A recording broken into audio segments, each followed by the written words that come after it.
Ang pagdating namin ay may napansin ako mga kabosing, yung banderitas ay pumasok dito sa, ayan o, pumasok dito sa aking bahay.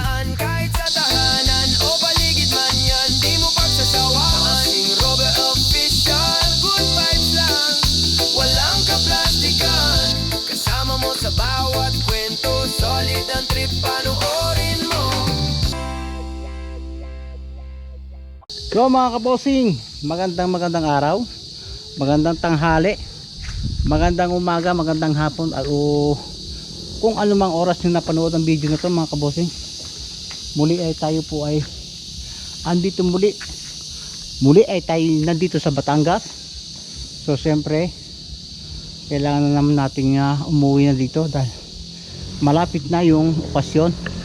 So ang pagdating namin ay may napansin ako mga kabosing, yung banderitas ay pumasok dito sa, ayan o, pumasok dito sa aking bahay. So ibig sabihin parang nakakaya talaga hindi maghanda mga kabosing kasi yung banderitas pumasok dito ibig sabihin yes daw dito mga kabosing. Ayan, so medyo madumi ang kalsada, wawalisin natin. At katulad sa Cavite, binawalisin natin yung kalsada. So muli ay welcome po ulit sa aking munting YouTube channel mga kabosing. Siyempre dito na naman tayo sa Batangas at hindi na tayo nag vlog yung pagka alis natin sa Cavite. So sana ay samahan nyo muli ako. At dito wala ring hangin mga kabosing, pero iba iba, hindi katulad sa Cavite na talagang parang nasusubok para kinakapos ka ng oxygen. Ayan, so kung mapapansin nyo, ito samentado na yung parking area ko. At ito mga kabosing, kaya ganito, ito po ay right of way ng pababa sa ilalim. Siyempre ito sakop na ng aking garahe. Ito po yung right of way. Yan, pag ganyan, ito pag ganyan, yan ang daan yan. Ibig sabihin yung daan na to, dito ang daan mismo talaga pag ganyan, sa gilid ng lindero mga kabosing. So ayan, at kanina namin nag-deliver ng tubig dito mga kabosing, pero medyo naiirita pa ako dito sa aking parking.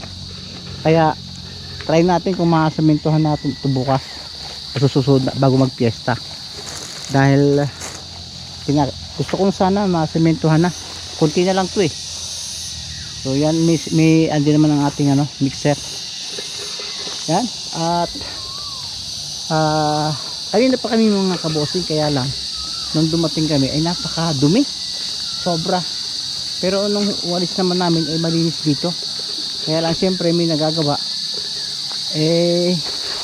nagkakandumi-dumi. At ito nga pala, propose ko ito na sana magagawa ng daan ng motor lang mga kabosing. Ayan para makababa. Yun nga ang bala ko sana ay ayan pero kinakailangan ay ayos pa. Mag-iwan ako ng isang motor dito dahil medyo napakahirap dito pagka walang single na motor. So kung mapapansin nyo, yan, samentado na ito mga kabosing. Ito hindi pinagdalawang layer ko mga kabosing, tagilid niya. So pinagdalawang layer ko, yan, pag ganyan, para hindi masyadong matarik. Kaya lang naiwan yung mga tanim na talong mga kabosing. So ito sinimento na rin Kuya Ogi. Medyo tagilid lang mga kabosing, kasi pag hinabol ko masyadong maghuhukay pa tayo. Kaya sabi ko hayaan mo na, basta maging semento mga kabosing. So yan, talagang grabe ang linisan namin. Siyempre may dala kami mga ibang gamit, at siyempre wala, kinakailangan namin magdala. Pero siyempre mga kabosing, dahil yun nga mag-uukasyon, wala naman tayong gamit dito. Ito nga pala, dagdag pa rin, ditong lugar na to ay hinarangan ni Kuya Ogi dahil medyo pa rin, tagilid, nakakadulas. So yan, nagkaroon na naman ng hagdan dito. Yan, yan. So Ito yung mga naiwang gamit ni pag-unlock nito ni Kuya Ogie. Trabaho ng Kuya wala. At minsan na-experience po namin dito sa amin sa Batangas kung kailan pesta ay walang tubig, kaya nag-imbak tayo ng tubig. Ayan o, 2 drum. Ayan, magkawalaan man ng tubig, meron tayo mga stock. Siyempre yung ating tangke na stainless. Ayan, at yung kubo siguro ay palilinis ko na lang kay Rap sa anak ko. Yan, medyo malikabok mga kabosing. Talagang siyempre nagdaan ng tag-araw, summer, kaya malikabok. At ang isang siguro mapapansin niyo, nawala ang puno dito. Ayan, yan 2 punong yan pinutol ko sa gitna. Alam nyo, maganda sana may lilim yan, mga punong yan. Gusto ko sana. At nung maalis nga, medyo uminit yung nawala yung pagka-presko. Kaya lang naiinit ako sa punong ito dahil ito yung puno na katulad ng kay Kapanalig sa tabi ng kubo niya doon sa Kapanalig. Dahil namumunga ito ng mga maliliit. At pag nalaglag, nilalangaw. Kaya sabi ko kay Ogie, putulin na lang. Kakairita kasi. Yan. Pero hindi ko na pinaputol sa puno. Ginitlaan ko na lang. Ano? Binawas ko yan na ng 2. Hindi ko pinutol sa puno. Sabi ko wag. Nakakaano eh. Ang daming langaw. Ang daming langaw mga kabote. Pagka nalalaglag yung bunga niya. Ayan o. Mapapansin nyo. Ayan. Oh. Yan. Sa tag-araw okay lang, pero pag umulan nilalangaw mga kabosing. Kaya pinatanggal ko. Tapos nung ayusin ni Kuya Ogie itong daan pababa para hindi maano, sabi ko tabasin yung mga kasanga. Kasi pag lumakas ng bagyo ay dito pa bumagsak, tamaan pa yung service drop namin. Ayan. So yan mga kabosing, at marami pa tayong gagawin mga kabosing kasi talagang ang ating lilinisin ay yung baba, yung ating tataniman ng mga gulay dahil mula lang nga, kaya kailangan natin maging prepare na ng taniman. At sure ko sa pagkakaulang yun ay sobrang damo na nun mga kabosing. At yun nga pala, kung mapapansin nyo, may naglagay ako ng bubong na ano bang tawag dito, pang ano, hindi po pwede ito sa ulan mga kabosing kasi nalusot din ng tubig. Panglilim lang kasi nga mag-okasyon ay gusto kong mayroon man lang na silungan mga kabosing. So yan, at maglilinis tayo mga kabosing. Madumi na tayo, kanina pa tayo naglilinis eh. Ayan, pag alis naman namin dito malinis eh, ewan ko ba. Yan, katulad dito diba dati diretso, so ngayon mayroon na daan ng sementado. Yan, patag siya. At ito pa, mapapansin din ninyo mga kabosing, ang hagdan ay napakaganda na. Ayan o, talagang kahit bata nakakababa na o. Pininis pa mga kabosing. Ito yung mga naiwang hagdan ni Kapanalig. Ito pala nalinis na ng anak ko ni Rap-Rap. Bilis din kumilis kasi yung bata na yun. Habang naglinis ako sa labas, ito naman tinira niya. Ayan o. At ito ang ating babakbakan mga kabosing. Kakakain lang natin yung tanghalian. So ayan o, ang dami ng damo. Itong hagdan ito iwalisan natin.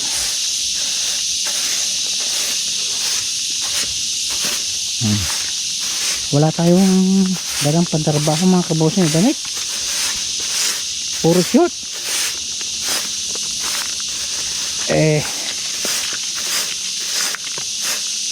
Medyo matagal pa ito magtrabaho to.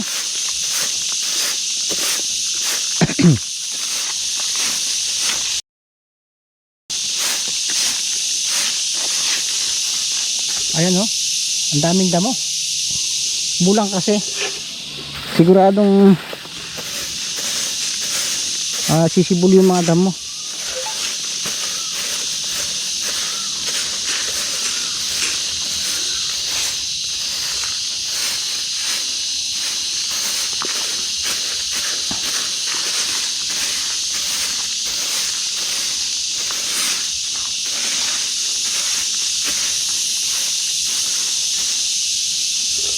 Bali 24 na yata ngayon mga kabossing. Ibig sabihin 4 days na lang. Yun nga, fiesta na. Sana hindi na ulan.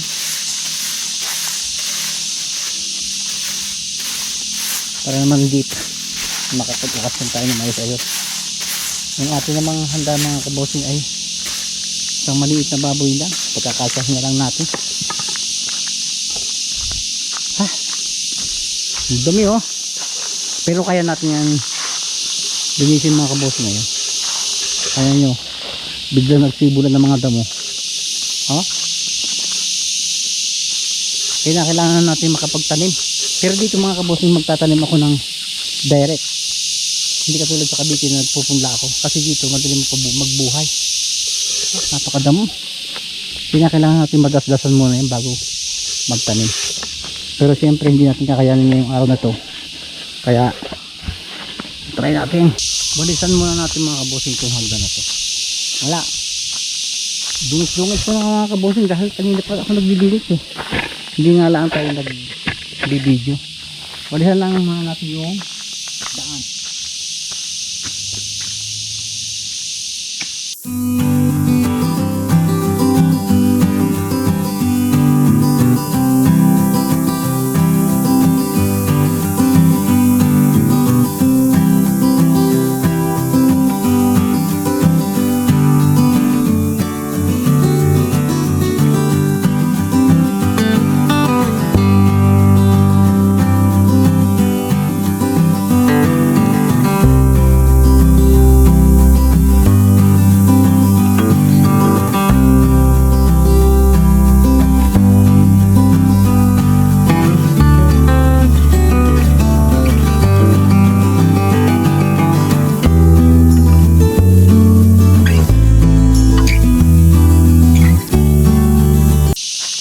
Kabossing, ang uumpisahan natin ay itong part na muna ito. Ito, yan.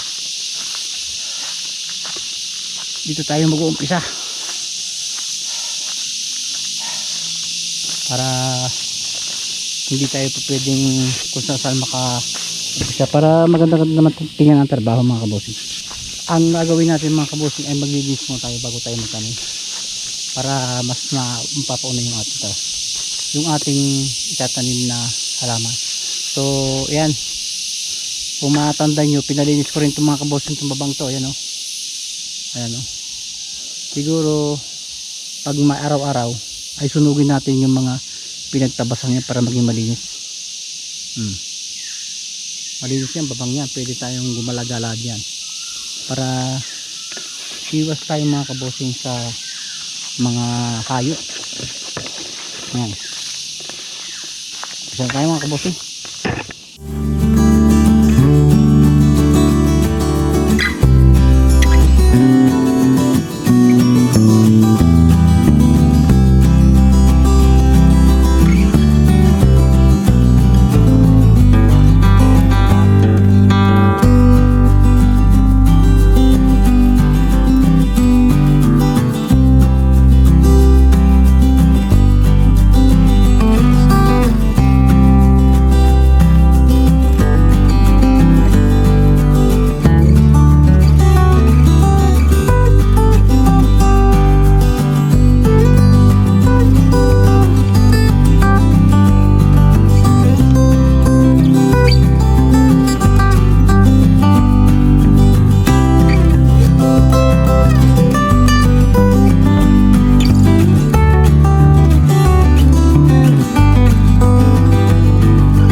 Hindi maaari natin hindi padadaanan lahat yung ano, ang daming damo. Ayan o. Kinakailangan ano, maunahan natin.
Yan mga kabosing, dito na tayo sa ano. Tapos na tayo sa part na to. Medyo dinali-dali ko yung pag dadasdas. Dahil pag ako, siyempre pag nakikita mong malaki pa, tatama rin ka. Pero once na makikita mong malaki na yung nagawan mo at kukunti na, diyan ka ano, sisipagin talaga. At saka mga kabusing, sanay tayo sa mga ganyan trabaho. Sanay din tayo sa walang pahingahan talaga. Siguro maninibago lang ako at syempre hindi na tayo bata mga kabusing, kaya medyo nag-aalalay tayo. So kaya pa naman mga kabusing. Kaya try natin kung matapos natin itong part na to, saka na yung baba. Dahil sobra na, pagka natapos na, pagod na tayo sobra niyan. Tara.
makadali tayo ng trabaho mga kabosing, hindi kaya masakit ang ating katawan mamaya. Sobra. Gusto ko talagang kung may matter man dito mga kabosing, ano, konti na lang yung video pa, ganun na lang. Tapusin na natin ito mga kabosing.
Grabe. Kalahin mo natapos ko itong ito. Pakita ko sa inyo mga kabosing. Hindi ko in-expect na matatapos ko. Siguro sabi ko mga dito lang sa banda dito. Pero natapos ko mga kabosing. Dasdasin. Ayan, di ako inumpisahan. Bandari yan, baba. Yan o. Tatabasin ko to ng itak tong mga dahon to ng ano. Ayan. Pataas.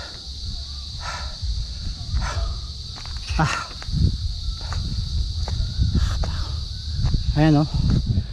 Hindi ko ni ganoon talaga ako mga kabosing pag ayaw ko ng ano, pagka alam kong kaya ko naman, na-try ko talagang matapos para hindi na masyad babalik-balikan pa.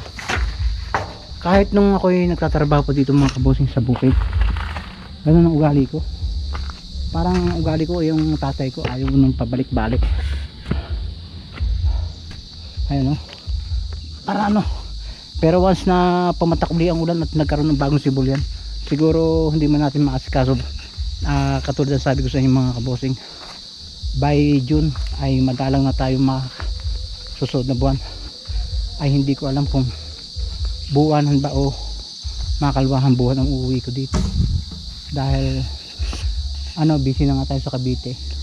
So yan, bagamat hindi masyadong ano, pulido yung pagkakadasdas, ay palagay ko naman eh umimatari kaunti lang. So ang natitira ng mga kabosing ito na lang oh. Oh, yan. Pag namatay yan, medyo may mga tira-tirang kaunti. Kailangan ko na matapos eh. So hindi ko lang alam kung bukas ng umaga ay magigisingan ko na maaga to. Pero try natin kung madadali natin ngayon yung mga kabosing. So yan mga kabosing, naumpisahan ko na yung bandang itaas na yun, ababado yun. Konti na lang to. Pipilitin ko na itong mga bossing talaga para wala na akong balikan bukas. Medyo talagang napagod tayo at pinilitan natin. Basta konti na lang to, kayang-kaya na natin to. Medyo hal-hal na tayo mga kabosing, pero dati-dati ako yung tatrabaho dito, hindi mo ako mapapahingal talaga. Malapit nang mag sunset mga kabosing, pero pipilitin natin matapos to. Tara.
Ayan mga kabosing, ang tatapos na rin natin.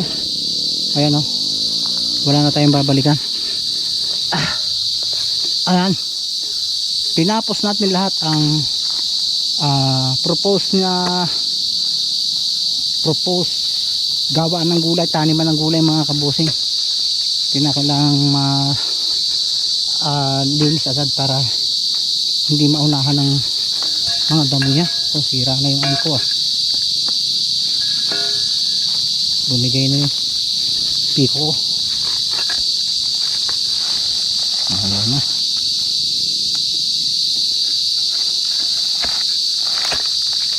So yan, bukas to yun na yung mga damo yan. Uwi na tayo mga kabosing, pawis na pawis tayo. Grabe.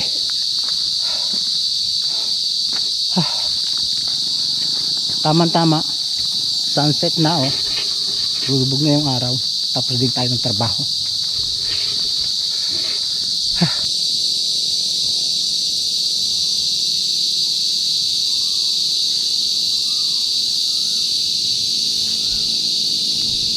Tapos yan mga kabosing, isang ulutan lang ni Bossing Robert. Sabi ko sa inyo mga kabosing, sanay tayo sa ganyang trabaho, pero wag lang nahihilo. Talagang hindi ako lalaban dyan pagka ganyan. Dito natin iiwanan yung mga dali natin yung kalaytay dahil kinakailangan minsan to. Wala ta. Tara. Yung mga busing at pahinga tayo. Nagkinulot tayo ng konti. Yan malinis na mga kabosing. So yung kababaan ay dinamuhan ko lang naman. Tingnan natin kung makakalaykay natin sa susunod na araw para mataniman. So sakit likod ko yan mga kabosing. At bukas sa susunod na araw ay magpiprepare na tayo sa mga aayusin dito sa bahay. Ako ay may kakatayin mga kabosing na isang maliit lang na baboy.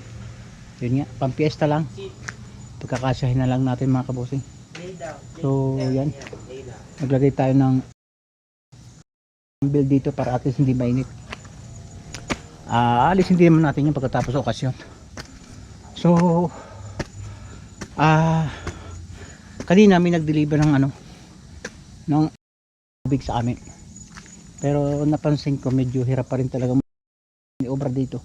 Kaya kung makakabili tayo ng materialis bukas ay baka lagyan natin itong mga portion na to para makapag-maniobra ng ayos kahit yun na hindi na. So yan nagalpak. So repair na lang bukas mga kabosing. So ayan ang mga sitwasyon dito mga kabosing sa Cavite. Gantong oras mainit pa rin talaga. Ito naman iba-iba. Pagkamat kanina ay wala ring hangin, ay iba-iba naman dito. So yan, silipin natin ng daan palabas. Ayan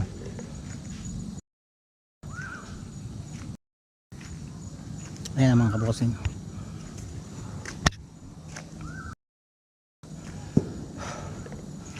Meron kasada, ayos na. Ang naging problema lang mga kabosing, ito part na to na guhuguho ang mga buhangin dito. Hindi ko alam kung magagawa natin remedyo dito. Yan so papahinga tayo mga kabosing. At siyempre mahaba-haba na rin tong video na to. Dito na natin puputulin yung ating vlog. Update na lang para habang nasa Batangas makapag-vlog tayo, hindi katulad sa Cavite na halos lingguhan. So may mga linisin pa rin tayo, pero konti-konti na lang yan mga kabos. At itong isang punong ito ay kukuha na ko ng buko, baka makalaglag pa delikado. Tama-tama pag nakuha ng buko, pwedeng salad yan mga kabosing. So yan mga kabossing, at dito na natin puputulin ating vlog. Salamat sa pagsama sa video ito hanggang huli. Muli ay shout out sa mga viewers ng Team Kapanalig. Kay Kamario, si Kamario pala, ngayon ko lang nalaman na yung nagko-comment saan si Kamario pala. Shout out sir. Kung nasuporta ako sa Team Kapanalig, mas lalo ka, sobrang suporta mo noon pa, mula sa kubo, lahat, grabe ang suporta. Sana hindi ka magbago. So lagi ko rin pinapalahan yung team na yung mga nag-sponsor na katulad mo ay wag ng kung maaari laging maalala, dahil hindi gawang biro yung mga binibigay mo sir. Kasi Kamario, grabe ang suporta mo. Shoutout sa iyo mga, sana kung nasa abroad yata to si Kamario sana mag-ingat ka lagi kung saan ka man naroon. Siyempre kasama lang yung pamilya. At sa lahat ng ko-comment sa akin kay Amanda, lahat, si Ma'am Ellen Diploma, siyempre sa lahat. At next uli ay magsa-shoutout uli ako para sa next vlog ko mga kabossing. So yan mga kabossing, at dito natin puputulin natin vlog. Sana po ay mag-ingat kayo lagi. Until next video na lang mga kabossing. Bye bye.